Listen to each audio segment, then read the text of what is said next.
سری اسدین اویسی. شکریہ محترم چیئرمین صاحب، آپ نے مجھے بولنے کا موقع دیا. میں جموں کشمیر ریزرویشن امینڈمنٹ بل اور جموں کشمیر ری آرگنائزیشن امینڈمنٹ بل کی مخالفت میں کھڑا ہوں سر.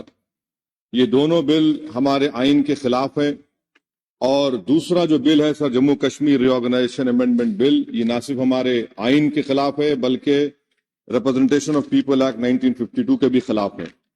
سر یہاں پر کیونکہ وقت بہت کم ہے، میں اس کم وقت میں اس ایوان کے سامنے اس بات کو رکھنا ضروری سمجھتا ہوں کہ جس میں کہا گیا کہ ڈسپلیس پرسن کا جو ڈیفینیشن دیا گیا ہے، اس میں حکومت سے جاننا چاہتا ہوں کہ کیا یہ بات سچ نہیں ہے کہ 1989 میں کارن میں، کرنا میں، پونچھ میں، رجوری میں جب فوج ہماری وہاں پر گئی تھی تو 28 گاؤں کے لوگ ہماری وطن عزیز کی سرزمین چھوڑ کر پڑوسی ملک میں چلے گئے، اور آج تک 2001 کا سینسس، 2011 کا سینسس یہ کہتا ہے کہ ان انہیبیٹیڈ گاؤں ہیں. کیوں نہیں ہم ان کے لیے پروویژن رکھ رہے ہیں؟ اور اس رکھنا ضروری ہے. اور جتنے وہاں پر گئے ہیں یہ مظفر آباد میں رہتے ہیں، 40,000 کے قریب، جس میں صرف 3% کشمیری ہیں، باقی سب گجر اور پہاڑی ہیں.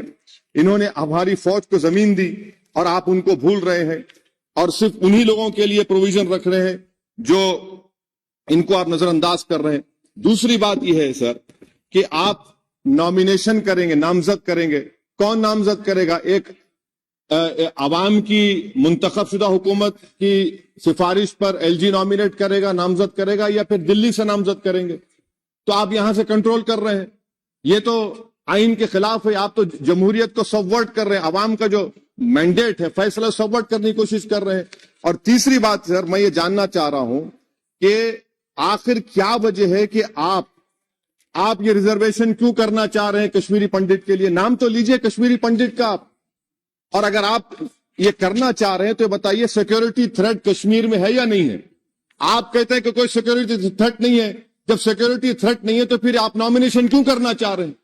آخر کیوں آپ 370 نکالنے کے بعد وہاں پر ہر مہینہ پاکستان سے دہشت گرد آ کر سری نگر میں گولی مارتے ہیں، راجوری میں مارتے ہیں، ہر مہینہ 5 لوگ مرتے ہیں، کیپٹن مرتا ہے، حوالدار مرتا ہے، لیفٹیننٹ کرنل مرتا ہے. تو آپ کا کون سا نارمل سی ریسٹور کیا؟ آپ کچھ ریسٹور نہیں کیا. آپ لوگ ہمارے سپاہی مر رہے ہیں مگر آپ باجا بجا رہے ہیں کہ امن ہم نے قائم کر دیا 370 کو نکال کر.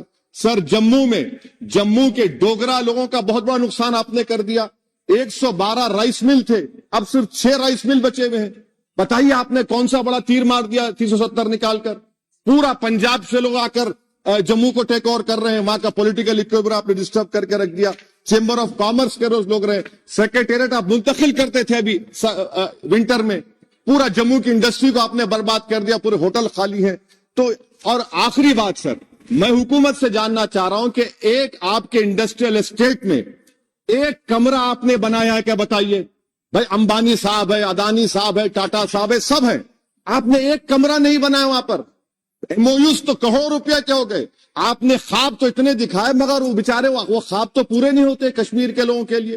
جموں میں کر کے دکھائیے، سری نگر تو دور کی بات ہے سر. اور آخر میں حکومت سے جاننا چاہتا ہوں کہ الیکشن کب کروائیں گے؟ 24 کا الیکشن تو آپ کروا لیں گے. آپ نے جیری مینڈرنگ کر کے آپ نے کانسٹیٹنسیز بنا دیے وہاں پر، مگر اب بھی آپ کو ڈر ہو رہا ہے. آپ جموں میں نہیں جیت پائیں گے، بتا رہا ہوں آپ کو. ویلی تو دور کی بات ہے، ویلی تو مجھے یقین ہے کہ نیشنل کانفرنس اور سب لوگ نکال لیں گے. جموں بھی لوز کریں گے آپ. ارے ہاں آپ کی ہماری ڈیل نہیں ہوئی ہے، بول دیں گے ڈیل ہو گئی. ہمارا حال تو لیلا کا ہو چکا ہے. ہم نہیں گئے سر، ہم نہیں گئے بھی تو آپ لوگ مدھیہ پردیش جیت گئے. کیسا جیتے میرے بغیر آپ مدھیہ پردیش؟ سر میں کنکلوڈ کر رہا ہوں، میں کنکلوڈ کر رہا ہوں سر. میں کنکلوڈ کر رہا سر. یہ خامخواہ نشیکانت کو عادت ہے چھیڑخانی کرنے کی. اب جواب مل گیا ان کو. تو سر میں حکومت سے جاننا چاہ رہا ہوں کہ آپ اسمبلی کے انتخابات کب کروائیں گے؟ اور آپ کیوں لداخ میں ان کو سیفٹی دے رہے ہیں؟ آپ نے 370 نکالا کیوں؟ لداخ کا الیکشن تو آپ ہار چکے ہیں وہاں پر لوکل باڈی کا. تو فوراً آپ انتخابات کروائیے تاکہ وہاں پر جمہوریت بحال ہو سکے. کب تک دلی سے حکومت کریں گے؟ اسی لیے میں دونوں بل کی مخالفت کرتا ہوں. شکریہ سر.